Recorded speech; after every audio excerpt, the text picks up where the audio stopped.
The first one is that you'll have 2 minutes for introducing yourself and telling us who you are and what your mandate is, what your priorities are for your ward.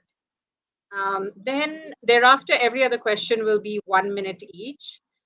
And it's really nice if, all the candidates can stick to that time. So everybody gets enough time to speak for themselves. And do mute yourself in case you're not speaking, because there's a lot of background noise that can come and disturb the show. And please stick to the questions. I know all my political friends have the habit of just going overboard with your excitement. So I'm just hoping that, that I'll get pointed answers to the questions I ask. Perfect. Yeah, and also just attack the question and not your competition. We don't want any attacks on, the people who are contesting against you. So just be nice to the people who are also in the same place as you are. So I have no Erin. intent of running a campaign that isn't kind. Thank you so much for that. We've seen so much of negativity in election campaigns, and it's just the most disturbing kind of trend, which really makes me very upset. So I just want to avoid that in our show. So thank you so much, Erin, for aligning with that.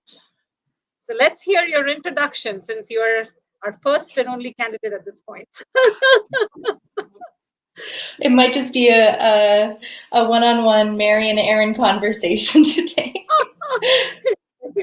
I hope not. But I mean, expect all the candidates to have equal amount of zeal and enthusiasm to be on the show and share with the audiences yesterday we had every panel was attended by 30 to 40 people. So I just know that people are excited about this. They're excited to listen to you, and I hope all the candidates will attend. So yeah, let's hear your introduction. Well, first of all, thank you for hosting this. I really appreciate the opportunity to have a platform, especially as a female candidate, to share my experience, my skills, what I'm bringing to the table with the ward Anirniq. I'm running because I believe it's a really important election coming up. There's a lot of complex and challenging issues that we're going to be facing ahead of us in this next term, including addressing affordable housing and homelessness, the climate crisis, dealing with budget and recovery from COVID-19, the opioid crisis, and just making sure in general that we're building a city where everyone feels safe and included, no matter their beliefs, no matter their culture, no matter their identity. And so those things were what were at stake for me and why I wanted to step into this space. I believe that I have the skills and experience and values that will bring a lot to the table in terms of being a strong voice for this ward. I have skills, for example, in public participation and public engagement.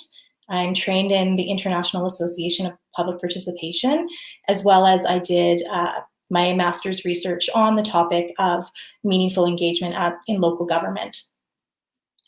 I also have worked in the field of community building and community development, and so have skills in bringing people together to come to a shared path forward. And I hope to use those skills on council, with other levels of government, with other sectors within the city and community, to bring people together instead of dividing. I have over 15 years of experience in public administration at the local level, so I really get and understand how public administration works from the inside of that system. And so as a counselor, I understand what inquiries cost. I understand what are some inefficiencies in the system. And I understand, what are some of the cascading effects of when you put a motion forward. But lastly, I think the thing that is really important to highlight are my values. I have some core values that I highlight on my website, and those include courage, compassion, and creativity. And so, for example, with courage, I've demonstrated that already within my campaign in highlighting the decision and how I would have made the decision around the mask bylaw. I didn't have to, but I felt it was important for people to understand who I am and what I would do in that situation, even if it meant not getting all the votes, because I was honest about what I would have done. And I would show up and be that and bring that courage to the table as well. My platform has 4 key focus areas: support local, stronger communities, environmental focus, and quality city services. So I'm going to have an opportunity, I'm sure, to chat more about those key focus areas. So thank you so much. That's why I'm running. You're on mute, Mary. So sorry. That was really comprehensive. Thank you so much for your pitch. That was awesome. Let's hear from Bev Essinger. I've seen her at so many events previously, and she's a famous figure.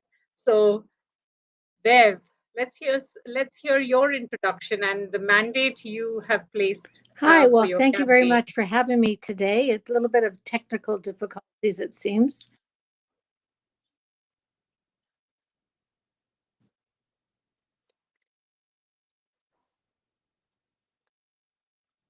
I think there is some internet issues. We're not able to hear you very well.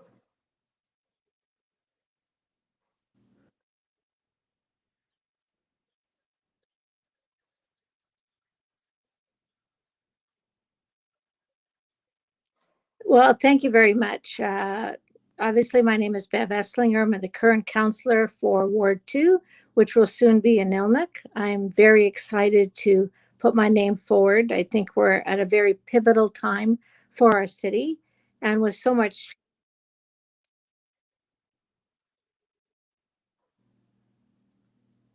Can you hear me now? Yes.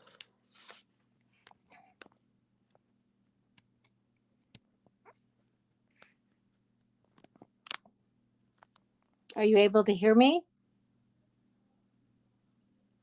Hello? Yeah, the thing is that, there is a lag between when we're Hello? speaking and you're hearing it. So that's why I just put my hand up. I'm sorry. Can you hear me now? Yes.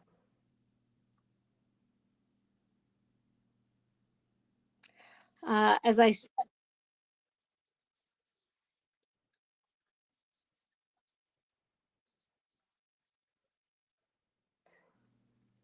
Okay, I'll go ahead and hopefully that'll work. You'll wave me or not. As I said, this is a very pivotal time for our city. And with change happening from the mayor's office and from many councillors, I feel it's time to put my name forward and continue to be that voice of experience and move forward. I'm very excited about the opportunity to see continual growth and change in many areas. But our city right now is a very challenging time because we're very divided. We have people that are for this and against that, and we're so many negative emotions out there right now. We really need to come together and build a strong city. I'm very excited about what the future has to hold and believe that the experience that I've had on council and through life will allow me to continue to be a leader moving forward into the next election.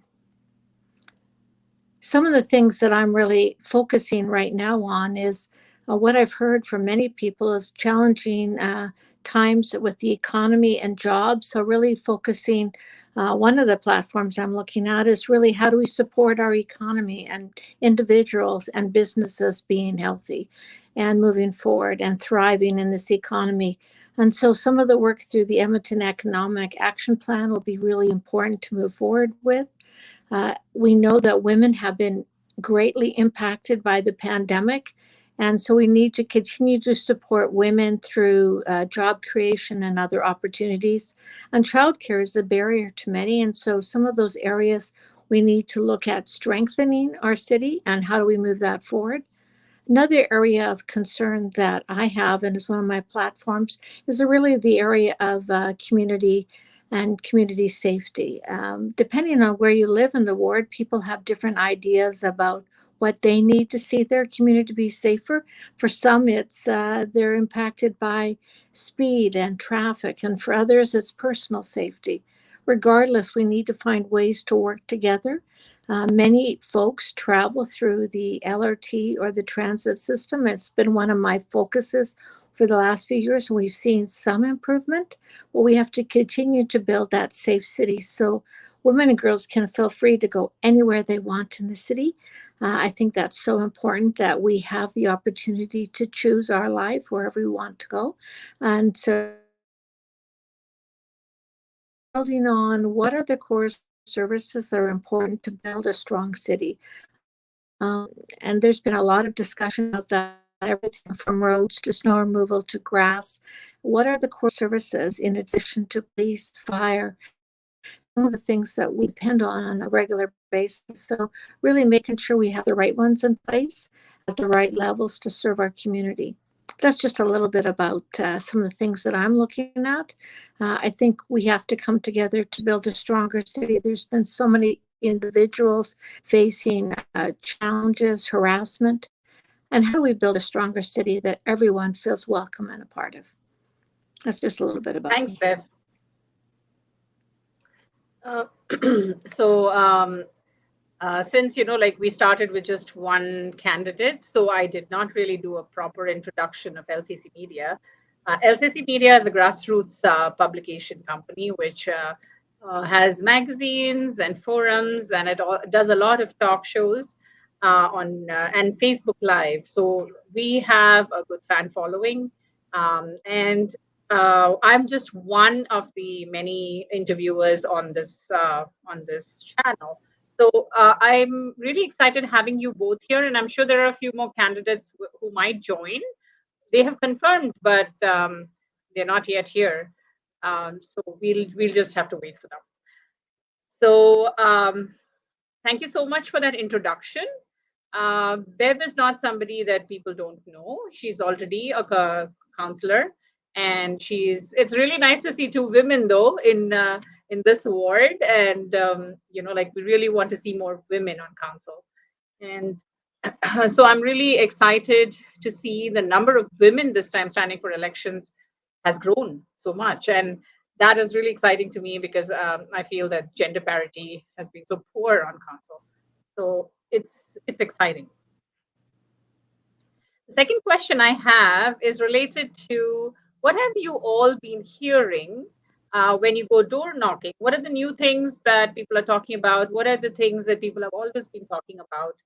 Bev spoke about some of those things, like people are talking about safety and certain other things. So, but I just want to know what was your experience at the doors, and what did you hear that was different from before, and what are those things that you're going to actually take seriously, implement as your priorities? Starting with Erin. Yeah, so I have my full platform has been released. I'm the only candidate in Ward and Alnick that has released their full platform. And that was informed through community dialogue. And even though I've got those 4 key focus areas, it will continue to grow as I continue to have conversations with members of the ward. I've definitely heard a lot of themes within my canvassing that I've been doing over the last several months. And one of them is the feeling that often this ward is forgotten and not really given the attention it needs at the city level. A lot of times downtown is prioritized as an example. The LRT line going south instead of north is another example of that. And so we've definitely heard at the doors the need for strong voice and somebody that's going to be a real champion for this ward and show up every day doing their hardest work.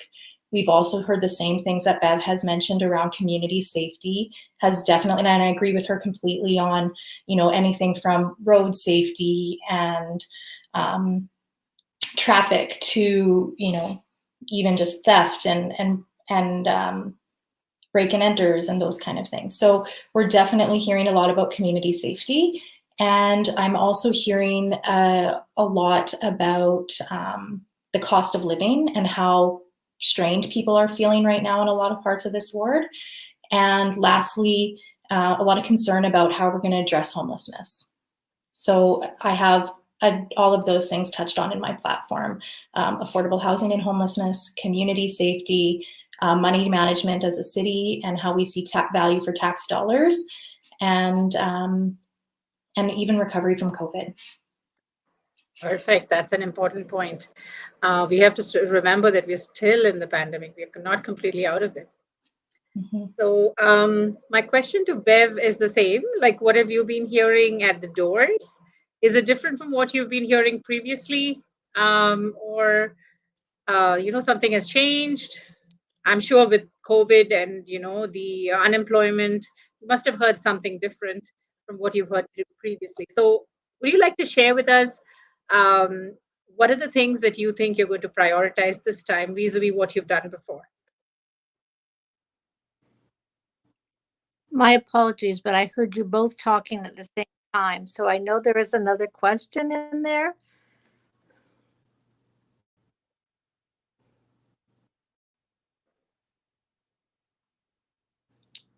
Mary, I think you were asking about COVID, and I'm not quite sure if that's what I understood.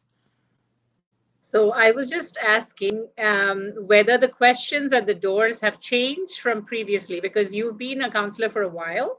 So how has this experience, this current experience of going and knocking doors, been different from what you've done previously? And what are those things that people are asking you? And what are those things you're going to prioritize that is different from what you've done previously?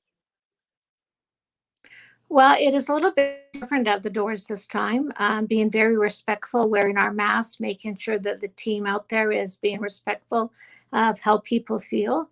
What we're hearing differently is for some people, they would like to talk about COVID or the mask or getting on with business. And what I'm not hearing is I remember the first time I ran, we heard a lot about what was pressing at the time, which was the new arena or the closure of the airport. Now people are trying to look forward into saying, how do we keep moving forward? We've kind of been in a stalemate and they want to see us move forward. I've had some conversation about the Northwest LRT, which we have been fighting for the last few years. It is on the next one that will be funded. It is already in place to do so. Many people wondering if we still need it, and other people can't wait till it comes. So it really depends on your personal perspective on that. I think the other thing that I'm hearing this time is just really a bit of an angst, worried about the future. And that's stronger this time than in other campaigns. And really that commitment to fiscal responsibility. Often we start talking about perhaps how I voted on different things, or how do I envision police funding. Those are new conversations. And I think that's part of how the world has changed a little bit. Some are worried more about their personal safety, whether it's Islamophobia or, is it safe to ride the LRT? And so really talking about what it would take to make them feel safe. So that's a little bit of a nuance from previous years. Thank you so much for that. That really gives a clear understanding about how everything is so different this time.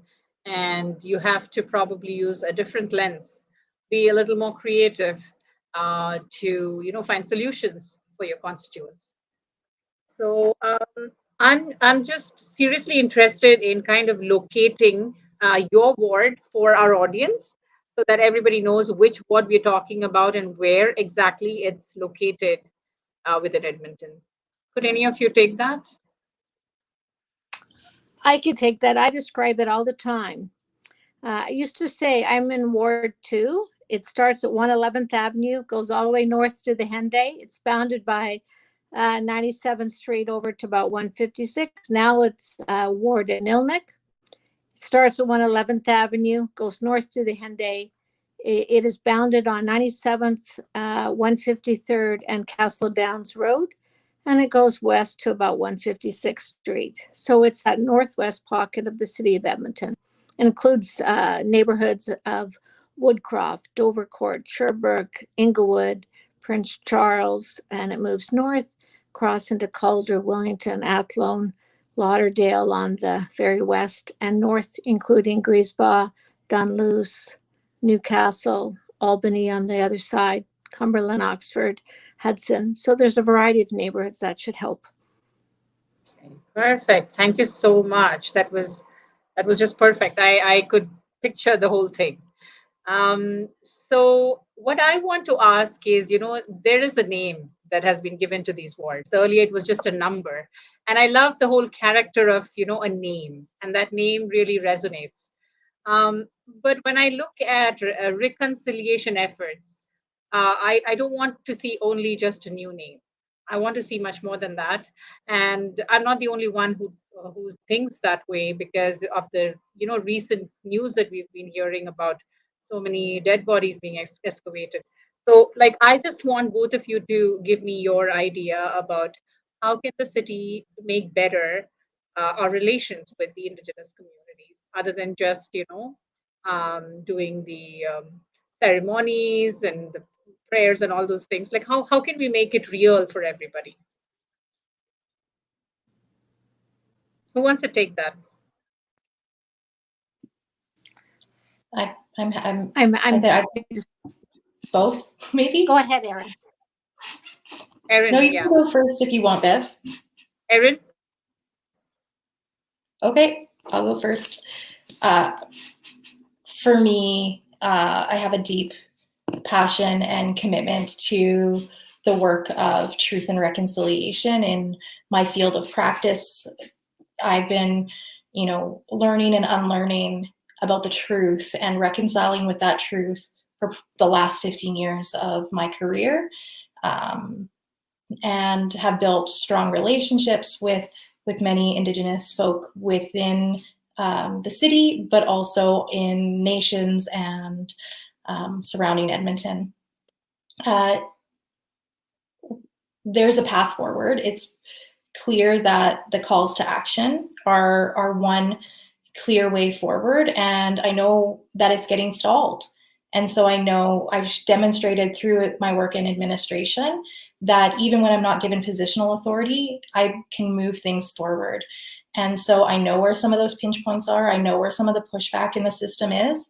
And really, I also think recognizing the United Nations Declaration of the Rights of Indigenous Peoples is another step forward that we really need to take as a nation. But reconciliation work isn't easy. And that's why, and it's not easy because just the way if you were to reconcile a bad relationship, the amount of effort and time and that needs to go into that. And this is now on a huge scale. So we need to be able to recognize it's not going to be a hard road, but it's a necessary road to walk. Yeah, I totally agree. Thank you so much for that perspective. Bev? Thank you. And you're right. The name is just the beginning. And that was done through a beautiful gifting ceremony of Indigenous women that came together to gift the city with those names. It's one of the most beautiful things I remember seeing. And it just reminded me on how important we have to continue the work of truth and reconciliation. We begin to learn and understand when we ask questions. And we need to communicate. And I think that's really where a lot of the challenges are, is that we have to commit to listening to one another and working toward a solution. And we may see it from different perspectives, but I think as we work together, we can figure out how to honor and be respectful. And I think one of the things that, for example, that I'm learning, and Erin will probably know that the Charles Council was the hospital that housed many of the Inuit people that had tuberculosis. And that's really where the word name Anirniq came from. It's a word of breath. It's really referring to how many came into Edmonton from all ages, including little babies, to be treated here for tuberculosis, and many for a long time. And with the current redevelopment, there's been a lot of concern about will they find bodies and what is happening there. And so it's been working with a developer, working with many of the different groups through Treaty 6, Treaty 8, looking through what is the possibilities. And I've heard from many people, and I think it's just trying to understand and be respectful and work together. And I think that's the ongoing commitment that we as a city need to make, is where possible to move forward and to make those challenges come to true, and that we can understand what the barriers are and work to solve them rather than do it for them. Let's do it together and understand together. And I think that's really a lot of the work I've done with many of the Indigenous groups, particularly the Indigenous women, is just trying to come together and understand to make sure that their voice is heard. And I think that's really what is the key here. And it's that commitment to move forward and continue to listen, learn, and change. Thank you so much for that. It really means a lot. And, the First Nations are the first people that you have to include. But then there is a whole lot of us who are here. So inclusion doesn't stop with the First Nations. Excuse me. Um, how does inclusion efforts within the city look at this point, and how do you plan to improve it? I can Erin, start would you like there. to take that?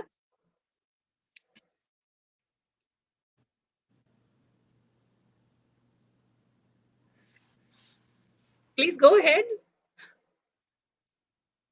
Do you want me to go first? I'm sorry, I missed that. Yeah, sure. Inclusion is really important. Many people have come to Edmonton, many are newcomers, and some have been here for a season.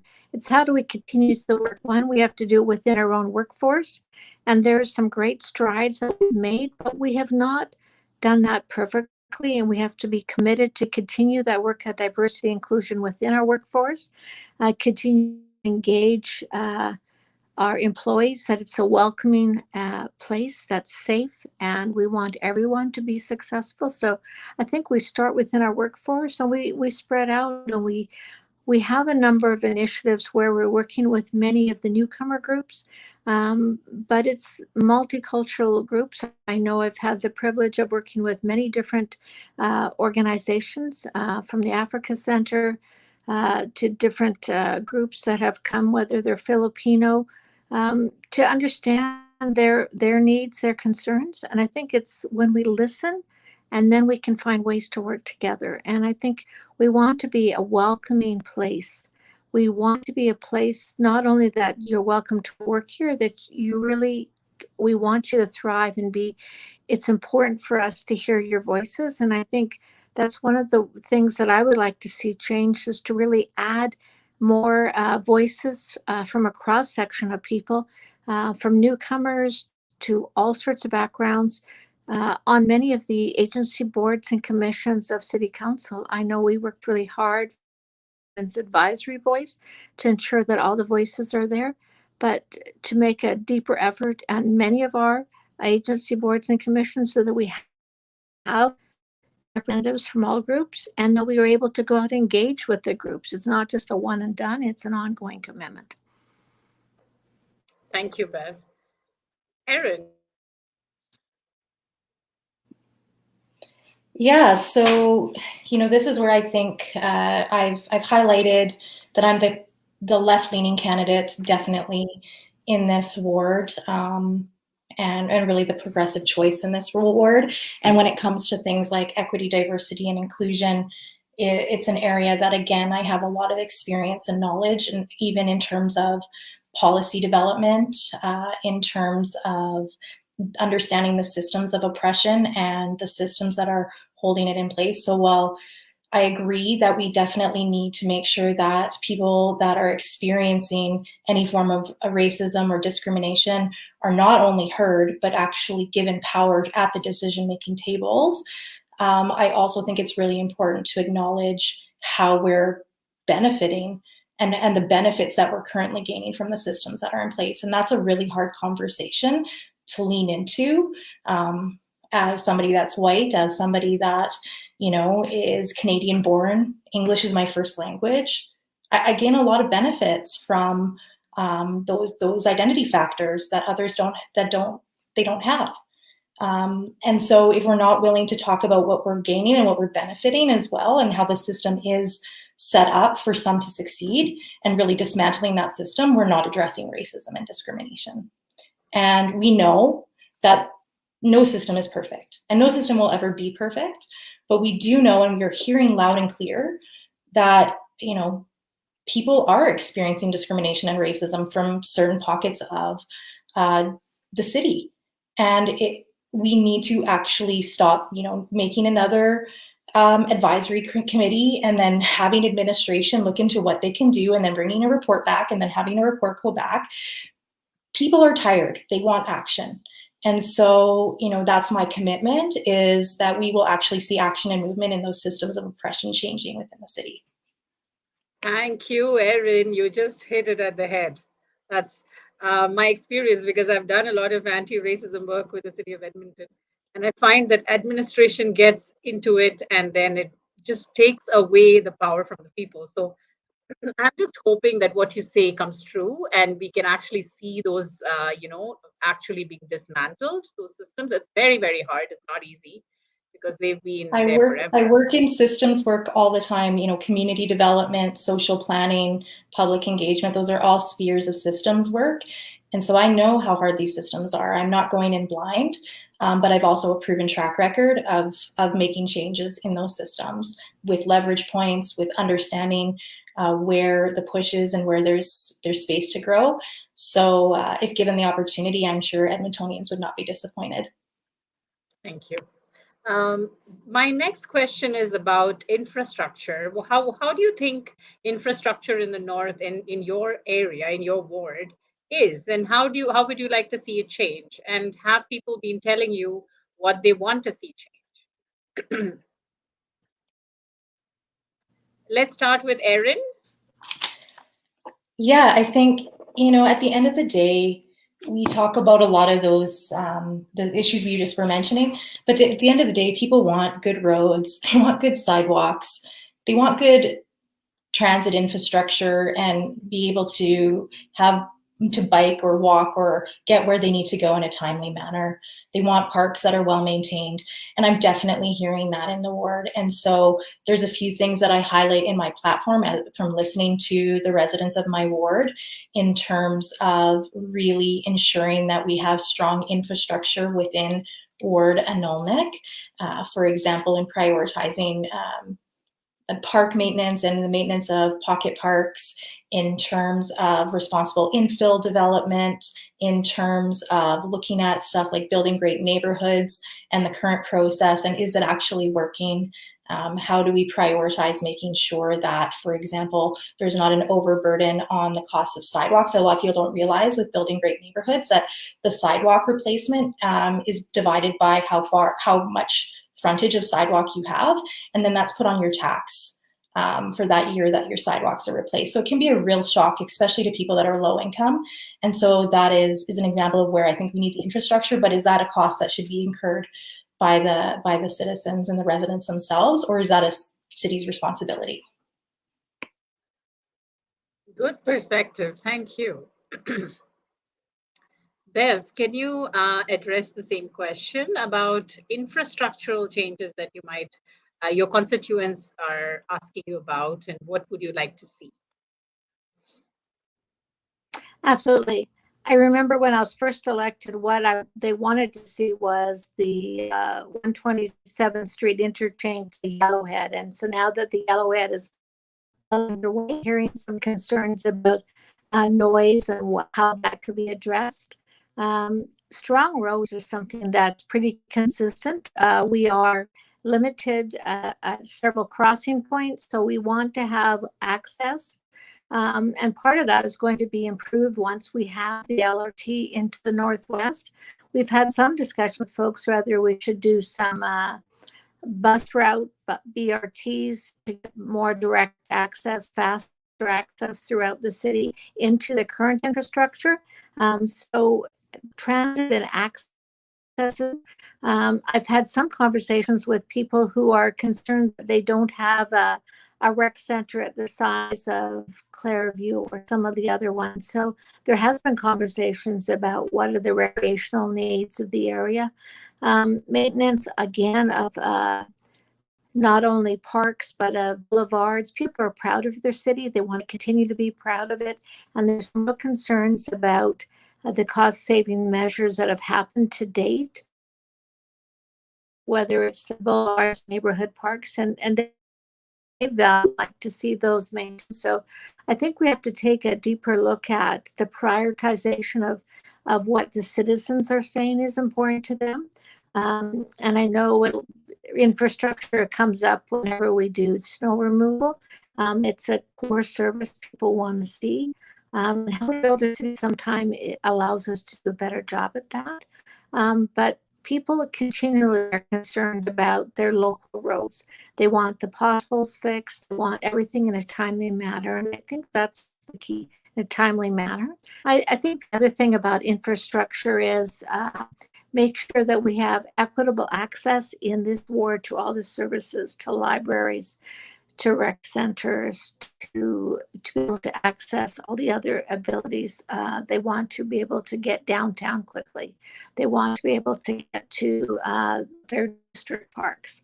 And we cherish those things. So it's making sure we balance the needs of the city, but champion those particularly in our ward to make sure that they are first and foremost in our thoughts. Budget will be a challenging. Did you have something else to say, Bev? I was just going to add that when we do our budget this year, I think this is where a lot of these conversations will come because them, and I think we're going to have to balance the cost of the services and planning. Are we doing roads and what we can afford? Because there is that tension about how much people are willing to pay versus what they'd like to see. And so sometimes it might mean we can't do everything. And what are the things that are the most important? That's a continual conversation we need to have with our residents. We're hearing lots now, but it's not just enough at this time. It's throughout the year. Thanks. Totally. So thank you for that, because, like, unless you prioritize, you spend money on things that are really not that, great in terms of, community development. So thanks for keeping that hat on and being prudent. I've just watched how the waste management system was deployed in my area, and I wasn't very pleased because I didn't have a clue what to do with the boxes that they gave me. And of course, there was a lot of stuff that came to us thereafter, but then, like, initially it was just, there was no conversation. So I feel that conversations with communities are so important before you deploy something new into a community. How are you planning to engage your communities when you become the new counselor? Because prior to that, everybody goes door knocking and does all these things, and then once they are in their seats, there is just not much communication happening, or it's very traditional and many people don't have time for it. It's during their working hours, or it's at times which are very inconvenient to them. How will you make sure that you're continuing to converse with your constituents and make sure that the services you're providing them are the right ones for them? And how will you get feedback from them? Erin, would you like to take that? Sure. So I think there's a few things to unpack with what you said. And first of all, I do want to acknowledge that I do feel that the Council Initiative on Public Engagement was a very strong initiative put forward by previous council, and the establishment of a public engagement committee. There's a very big difference between how administration, though, needs to be engaging with the public and how city council and me as a representative, or Bev as a representative, needs to be engaging with quite frankly, neighbors. I don't like to use the word constituent because they're people that I feel more responsibility when they're my neighbors. Because decisions happen at administration level that don't happen at council level. And so a lot of times what happens, if there's not strong engagement throughout the course of the project, by the time it gets to council, so many decisions have already been made. So there needs to be really strong engagement, and that those questions asked of administration to hold them accountable for good administration for the decisions they're responsible for. Then I, as a counselor, have a responsibility for the decisions that are coming forward to me to make sure I have heard the voices in my community on those decisions that I'm responsible for and what's important. And the biggest thing is really making sure that you have a lot of value-based conversations, that you're present, that you're available, that you're accessible, and that you're out in the community as much as possible. And those are all things that I'm committed to. And I, again, have demonstrated in my campaign. I'm available and responsive on social, on email, on phone. I've got a campaign phone line. So always committed to that. And I would continue that commitment going forward as a candidate.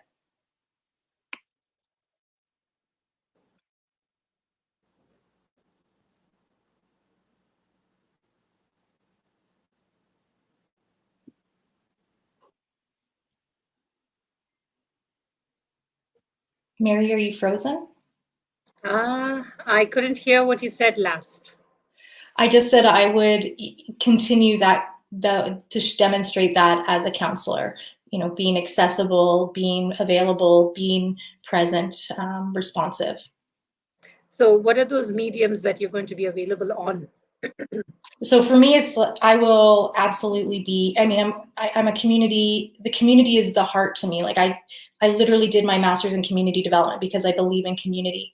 So any opportunities to be out and with community, I plan to take those opportunities.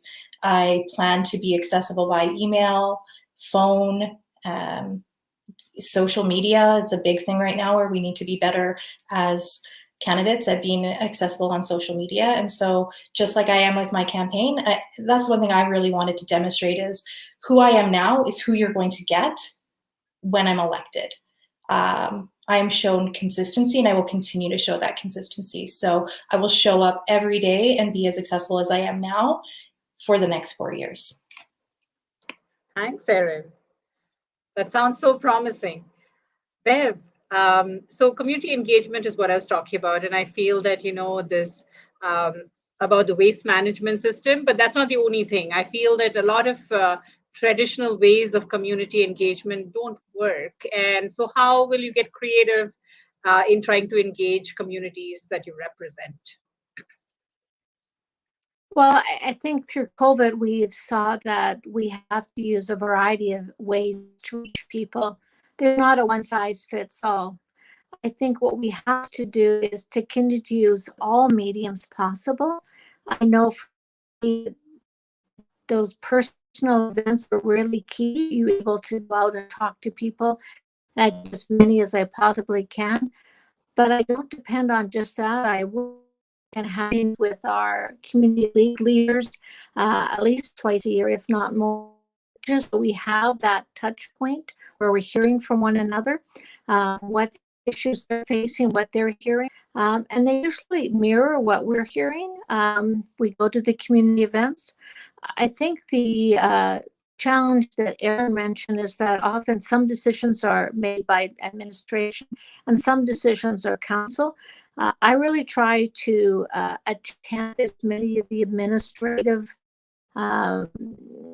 engagement in the ward as possible.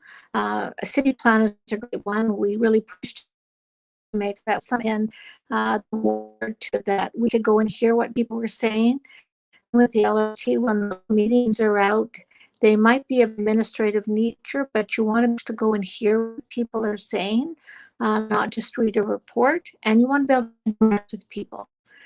Public hearing is a great example of where you can go out and hear what people are saying.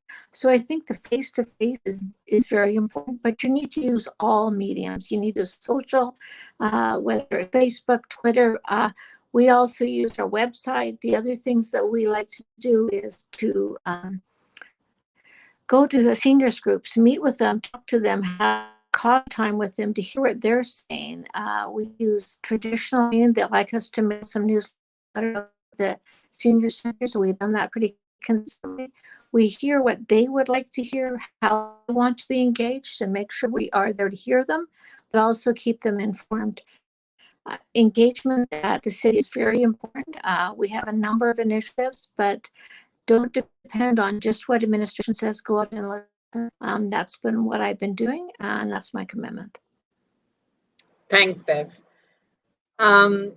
We have about 15 minutes left to, complete the show.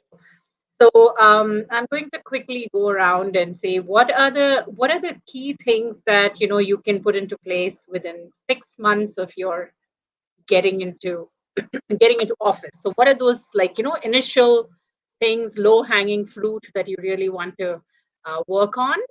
I'll go with Erin and then Bev. So first of all, and I think Bev would agree with me on this one with her experience in a big complex organization in a city like Edmonton, even stuff that you think is low hanging fruit, when you get in to pick it, realize that it's actually not as low as you thought it was. So I really want to be mindful of that. I do have my whole platform outlines key actions that I plan on taking in any one of those key focus areas. So for example, it's more about what's coming forward. So a few things that I know are coming forward within the first 6 months of this new council include the decisions on rec centers and the privatization of rec centers. I have in my platform my commitment to keep public services public. And so that would be something that I would definitely be championing for. I am one vote, but as I mentioned when I first did my introduction, a lot of council, I've seen what dysfunctional councils look like and how they get things done and how functional councils. So a lot of it is about how do I work with my other council colleagues and the mayor to achieve results that are for the best interest of Edmonton and Ward and Olnick. And so budget's another example that there's going to be some budget decisions that will have to be made within those first 6 months, and making some hard decisions. I'm not shied away from the being honest about the fact that I do think we need to look at the police funding seriously. I don't think we're seeing, more and more response isn't the answer to the systemic root cause of the issue. And what we're hearing from community is that people do not feel safer with an increased police presence. So right now, the police budget is expected to be $414 million in 2022. And in contrast to that, the community services budget is $23 million, right? So I think there is opportunity there, and those would be things that I would want to be looking at, not necessarily new additional costs, but where are we currently spending our money, and where can we shift that money? Because a lot of times when we're reactive with our dollars, and that would be the same with environmental, right? If we don't pay for some of the environmental sustainability costs now, we will pay triple, if not quadruple down the road, because we're running out of time. And so to me, it's about looking at our current budget and really prioritizing. So while I'm not going to say like a specific low hanging fruit, because definitely have ideas on policies, in terms of anti-racism, some ways that we can address some of our bylaws and some of our policies within the city. But I know that those do take time. Even if I was to put a motion forward on my first day in council, that bylaw won't be passed within a year. And that's the reality of administration. And that's a good thing, because it means there's good public engagement. It means that there's good thought and process put into it. It means there's 3 readings that are not done in the same meeting, right? So it's a good thing, but it's the reality. Thank you. That really brings me up to speed on how everything works in there. We expect a lot and we don't see it and we wonder what's happening. But, it's really nice to know that it takes long because there's lots of deliberation and there are proper process that is followed. So, Bev, would you like to take that? Is there something that you are looking forward to do within the first 6 months of taking office?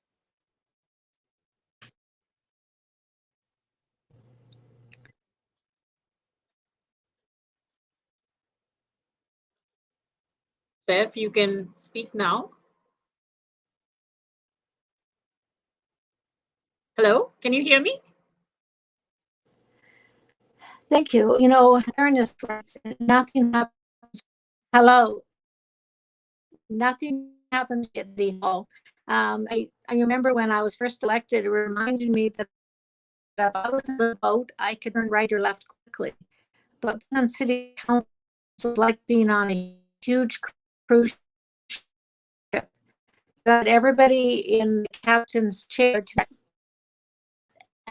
and ship, but the reality turned it a little bit. But we're learning to work together. One vote does accomplish anything. So it's really working with your colleagues to find what you want to accomplish and prioritize. So coming in often, there's a conversation about what people have heard and what do we need to do and how to prioritize that. When you're able to take your personal values and say, this word, you know, in my word, how are we going to do this? And so we get to work on those key items. First 6 months is going to be budget decisions. There'll be a lot of budget decisions come end of November. That'll be setting the pace for the next year on where we're going to be spending our money.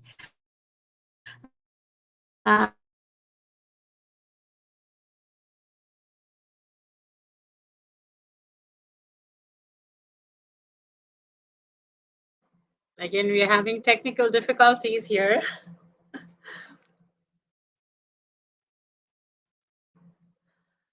So while we're waiting for Bev to rejoin, Erin, is there something like your final words that you would like to take a shot at? Sure. You know, first of all, again, thank you. Oh, Bev's back. I don't know if you want to let her finish. No, let's give Bev a chance to finish that question and then we can come back to you.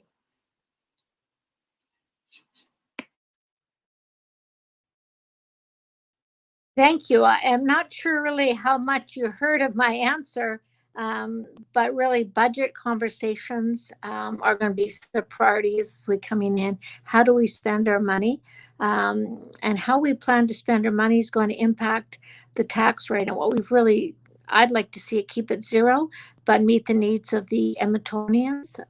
We have to balance the needs of vulnerable Edmontonians with what everybody else needs. Sometimes equity is not equitable in our spending, and we have to make sure that we are meeting the needs of everyone. The police funding conversation will be coming back next few months, so I think it'll be a key one on how we spend money.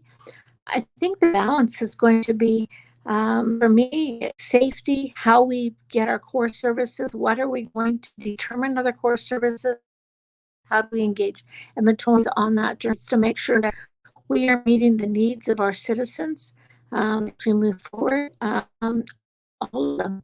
And we might do things differently, and that's just okay. I think we have to get to finding ways to work together.